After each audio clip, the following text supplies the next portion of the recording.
Hello guys! Welcome back to my channel. Okay, and awa po ng Diyos, meron na naman po tayong panibagong vlog. But before I start guys, please don't forget to hit the subscribe button kung hindi pa po kayo subscriber. And please click the notification bell para po updated kayo sa mga videos ko. Thanks in advance guys! Hello guys! Welcome back to my channel. Okay, yan, awa po ng Diyos once again. Meron na naman po tayong panibagong vlog. And ayan guys, ang ating vlog for today. It's the review of the Poco C71 Black 4GB RAM 128GB ROM. So kadarating lang nito guys. And ayan guys, i-open na natin. So here, nabili po ito sa Shopee. So kung bibili kayo sa Shopee, ganito pong darating sa inyo ito. Naka-box po siya na ganyan. Okay. Of course, so pero huwag natin disclose yung address ko dyan. Ayan. Okay. So, yan siya. Basically, ayan. So, I got this at around 4,000 plus kung nakuha to. No? Ito yung resibo niya. Ayan guys. So, okay. Ship to. Ayan. Hindi, huwag na natin disclose yung ano yan guys. Yung info ko. And here it is. Okay. So, ito yung ating pinaka box. So, naka-bubble wrap siya na ganito. Okay. And then, ayan. So, plastic sealed. No? Plastic sealed yan guys. No? And, what do we have here? Okay. So, ito yung ano. Package and contents. Mobile phone, adapter, USB Type-C cable, SIM jack tool, protective case. So, meron siyang protective case. Quick start guide and warranty card. Safety information. Ayan guys. No? Okay. So, yan. 4GB RAM, 128GB black. No? Alam ko, 4 yata yung color nito. No? Paki-check nyo na lang guys kung ano yung iba't ibang kulay pa niya. No? Pero ayan guys. So, ito muna yung i-unbox natin. So that makikita ninyo guys kung ano yung itsura ng Poco C71. Ano guys, what do you call this? Unboxing.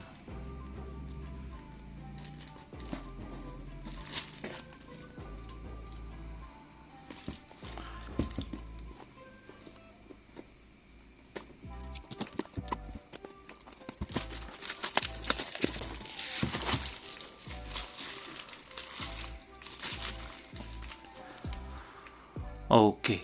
So, ayan guys. So, sa ibang klase yung ano nito, pagka-box niya. Usually, ang mga Poco at saka Xiaomi boxes is itinataas ito. However, this one is sideways ang ano niya. Ayan guys. Sideways na yung pagkaka-box nito. No? And ayan guys. So, ang unang-una natin makikita is yung ating mismong phone. Okay, so this is the specs of this phone. Okay, so this is it. Yan. Powerful octa-core processor. Unisoc, no guys, T7250, no, which is the, sabi nila T615 yata yun. And then guys, so 32 megapixel AI dual camera. 6.88 big screen, no? Laki nito guys. And ayan guys, so massive 5,200 milliampere type battery, powered by 15 watts fast charging, secure fingerprint and unlock, face unlock. So meron siyang face unlock at meron siyang dito guys, yan ang ating fingerprint. So anyway, sandal lang guys, labas muna natin yung content niya. Okay, so this is the phone. Ano yung phone natin? And here's what you will be seeing upon opening the box. Okay. Okay, so it's the charger, of course. No? Ayan. So, do you see it? Okay. Yeah. 15 watts nga. Okay, so it's a 15 watt charger. Small charger. Yeah. And white lang yung ano niya guys. Ano? White lang yung color ng ating charging cable. Okay, so ito, alisin na natin ito muna natin siya. And of course, this is the manual guide, start guide, warranty card, and of course yung mga safety information. Okay, and then ito na yung ating case, no? Nice, it's good, no, dahil na merong mga case na usually yung mga Xiaomi and Poco phones. I hope sana sila ang susunod nilang gawin is by the way, meron pa palang to guys, yun yung eject pin niya. I hope sana yung isunod naman nila na freebie is yung headphone or headset, no, mas yun, mas what do you call that, mas mas mas nakakaganang bumili ng mga products nila kasi isipin mo all-in-one na meron ng headphones. However kasi ito guys, may mga cellphone kasi ang Xiaomi na there's no need for the headphones kasi merong mga unit na walang headphone jack. Ayan, wala nang ganito. Usually, yung mga ibang phone ni Xiaomi is wala nang ganyan. Kaya, siguro, they decided not to include a basic freebie, no? So, here's how you will see. So, ito yung ating unit. Okay.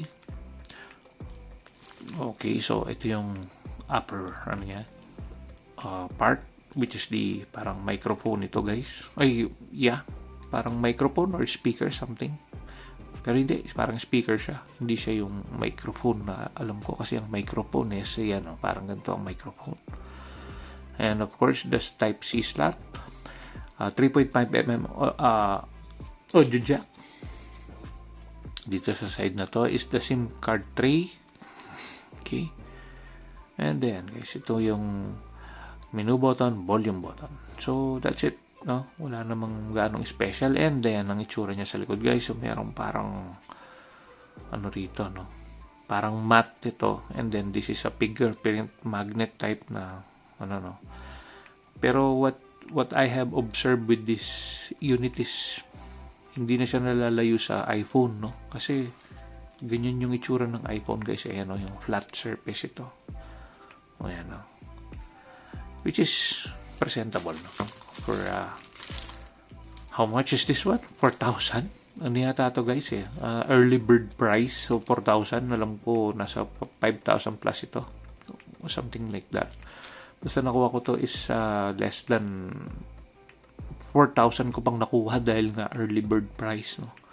So ayan, so ito po naman yung camera niya. So this is the 32MP camera, no. Check nyo na lang, guys, kung ano yung official na nito na specs. So for now, ito, ayan na nga, guys, so it's buksan na natin, guys, para makita nyo.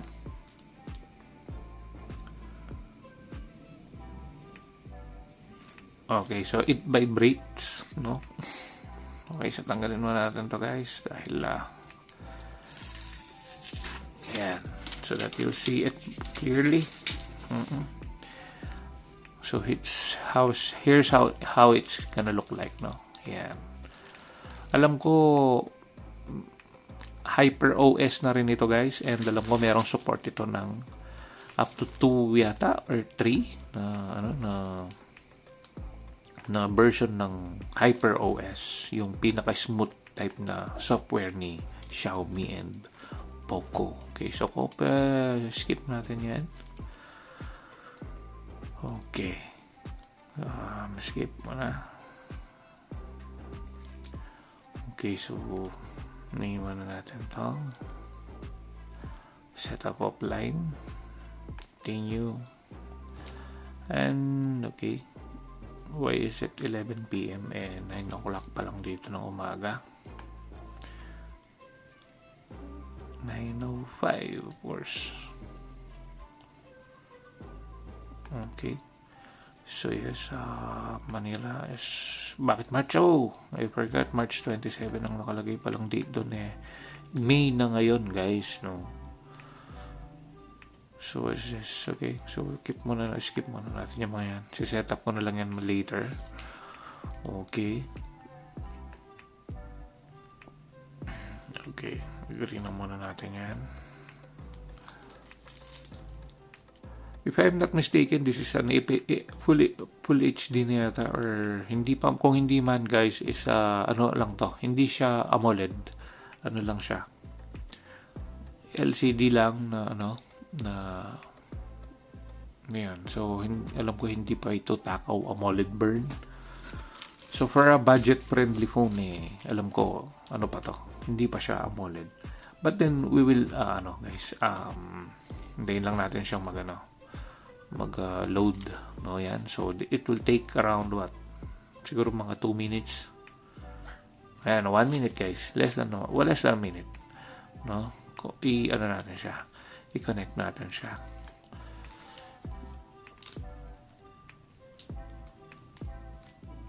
Okay. Okay, connect muna natin. Okay.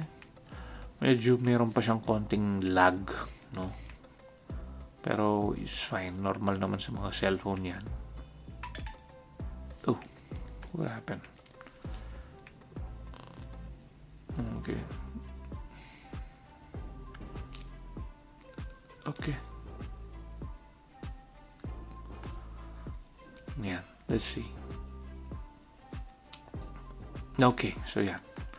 Let's see the official specs of this one. No? Yeah. So, use without an account, of course. Yan, medyo meron pa siyang late feedback, pero so far okay naman. What's this? Continue. So, yes. C71. Well, I don't need that. Oh, bakit baliktad pala to, guys? Dito yung ano niya. Okay, so C71.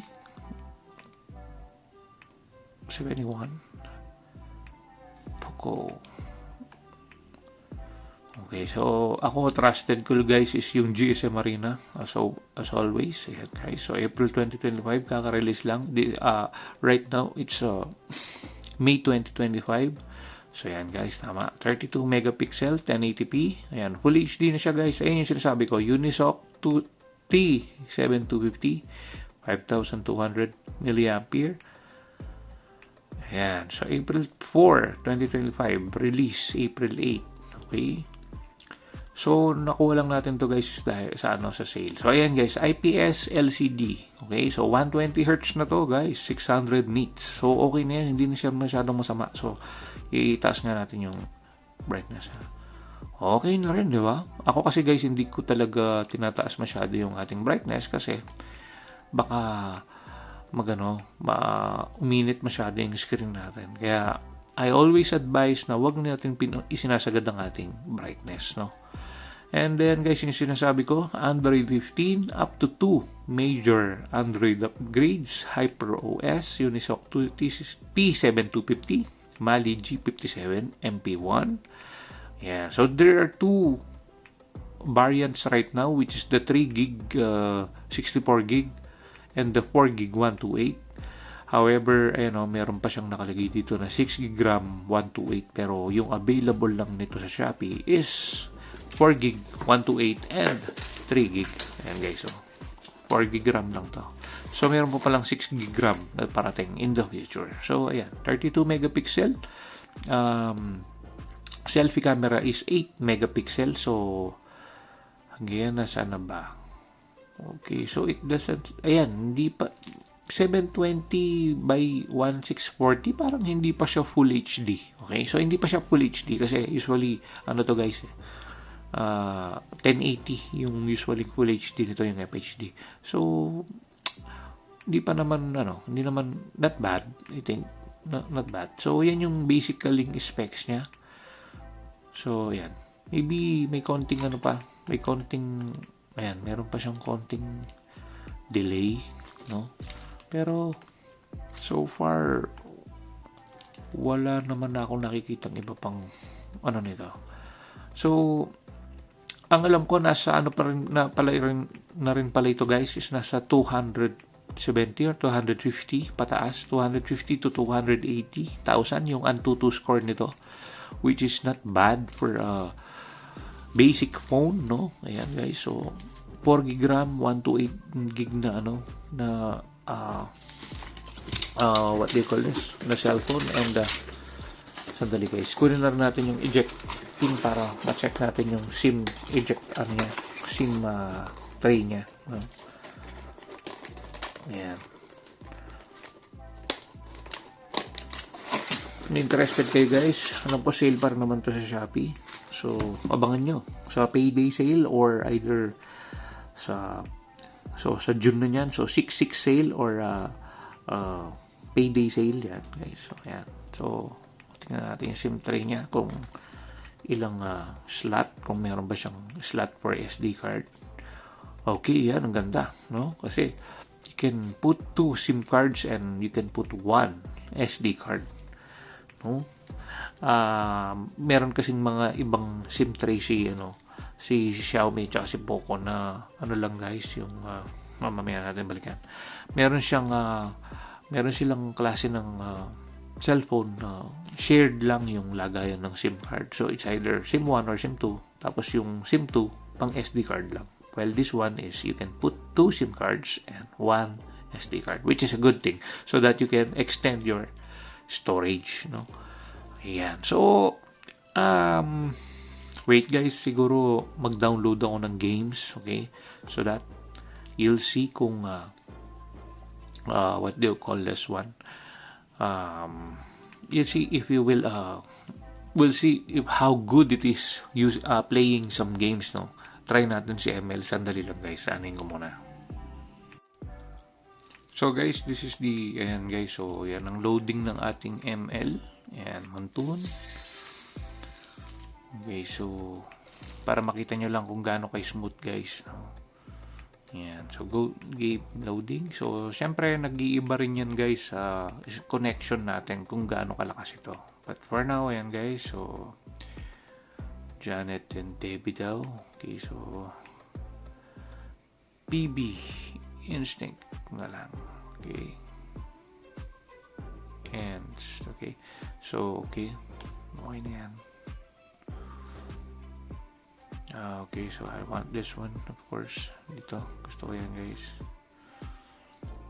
Ewan ko ba, ganda ako dyan sa player na yan. So yan. So tingnan na rin natin yung sounds. Okay, so ito, malakas to guys. Sa ilalim, meron ba? Ayan, wala siyang speaker sa ilalim. Tingnan natin ng konti. Okay. Okay. Okay. Oh, smooth naman guys ya. Oh. Diba? Oh. Smooth naman guys eh. Ayan. So, by the way, tingnan niya natin kung ano bang ayan. So far, guys, kaya naman, no? And I think standard to guys, standard settings pa lang to.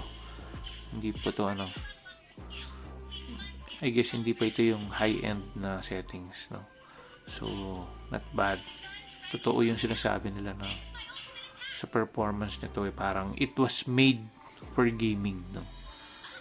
Kasi bihira sa mid-range phone na 4,000 ang pang-gaming na ganito. So, ayan. So far, no? Kesa compare dun sa ko guys, compare sa Redmi 10C ko nun. Pero yun kasing 10C na yun is ano yan guys 3 gig lang kasi yung meron ako na 10C. While this one is 4 gig 128. Tapos meron pang memory extension na 4 gig. Dali, hinamon natin. Yan. So far, no? Okay naman. No? Smooth, no? Smooth siya, smooth. Wala akong masabi. So, yan. Tingnan nyo naman yung graphics niya guys. May konting lang. Pero hindi, okay lang kasi sa specs ng phone na ito, do not expect for a very gaming phone Pero meron lang konting delay sa, ayan, pag ganyan you know, hindi ba nararamdaman na parang medyo meron siyang konting delay? Pero ako naniniwala ako na because of the phone lang yon, dahil halos kababagong kakaano lang niya, kakumpisa lang niya. Yan, so guys, oh. Okay siya, oh. Smooth to. Smooth siya, guys. No? Yan. So, I guess wala na akong ano rito, guys. Okay na okay to. Ayan. So, what do you call this? For me, panalo na to, guys. Hindi na to masama sa price niya. No? Ayan. Ito yung ano niya, guys. Yung graphic settings niya. Okay. So, may outline. Shadow off din. And then, lowbat yung aking pang camera. Ayan, yung camera height. High. Screen shake. On. HD. Na natin maingay. High frame rate. Low. High. Naka-high na yan. Graphics. Medium. Hindi pa siya naka-ultra, guys. Pero pag in-ultra natin, tingnan natin kung i-ultra natin. Okay. Let me see kung ano ba yung major difference niya. Okay pa rin eh. Parang wala pa rin akong nakikitang major lag. Pero siyempre sa Genshin Impact, medyo ano na yan, guys. Medyo meron lang siyang konting delay movement or parang matrix. So, isa-high naman natin. Yan. Yung parang haptic feedback niya na parang medyo delay. Yun yung nararamdaman ko doon sa super high or ultra. Pero it's not bad, guys. Okay naman. Smooth. Ko naman, 4 gig lang to. Tapos 128 gig lang yung storage. Pero ganitong performance na makukuha mo. Ano pa ba ang hihilingin mo? Right? For a price of what? 4,000 pesos. Ganda guys. Kaya kung ako sa inyo, bilhin na kayo, guys. So anyway, sa camera naman, guys, is let me see the performance. Why do you need to access my hindi mo naman kailangan yun. So let me see the yan. So bayin natin yung 916. Okay. So ayan, let me see, maliwanag ba? Yes, okay naman, guys. So tingnan natin tong alcohol natin kung maka-capture niya ng maayos. Yes. Do you see it? Ayan, medyo nag-ano kasi yung reflection ng ilaw. Yeah, actually, personally, okay siya. So ito yung ating bilihan ng ating tempered glass. Okay naman, di ba? So sa video, meron ba tong stable? Okay, so far yun lang, wala siyang stable. Pero let me see kung magalaw ba. Okay, let me see kung magalaw ba yung pag-video niya. Okay, let me see. Okay, tingnan natin kung ano yung lilitaw na video niya. Okay. Tolerable.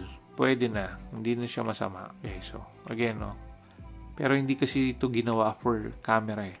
Ginawa talaga ito, guys, for gaming. Kaya, ayun. So, don't expect for a very good camera here. But, again, it's a good performing phone.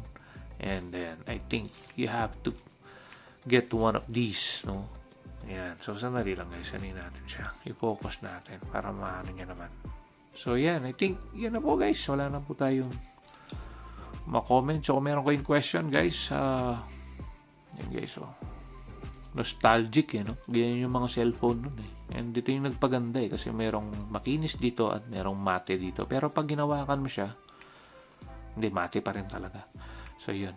Meron pang mga Poco and mga rito. Maganda alisin na to ng Poco, Yung mga ganyan. Pero ito pwede to. Okay, ito maganda to. Pero this one, parang hindi na kailangan to. I hope they will improve that. And, ayun, so far, so good. Goods, Ayan, Okay naman, di ba? Hindi naman siya mabagal. Mabilis naman siya. alam natin yung phone na pag nasira guys meron siyang issue agad makakaramdam na kayo agad ng delay. Yan. Pero so far, this one is good. This one has no problem. And I will recommend this. Buying for what? 4,000 pesos guys. Makakabili ka na ng ganito. Saan ka pa? Dati, bago ka makabili ng gaming phone aabot ka pa ng 8,000, 9,000, 10,000. Medyo pa yon, basic pa yon. And ganito pa lang yung ganito pa lang yung niya, yung klase ng phone na yon. Pero ngayon guys, abot kaya na 4,000. You get something like this. So yun guys, I think we're done. Thanks for watching. Keep safe everyone. Thanks be to God. Bye for now. Ayan guys, mag-comment lang kayo kung meron kayong question. Try natin itong sagutin sa abot na ating makakaya. Thanks for watching. Keep safe everyone. Bye for now. Bye.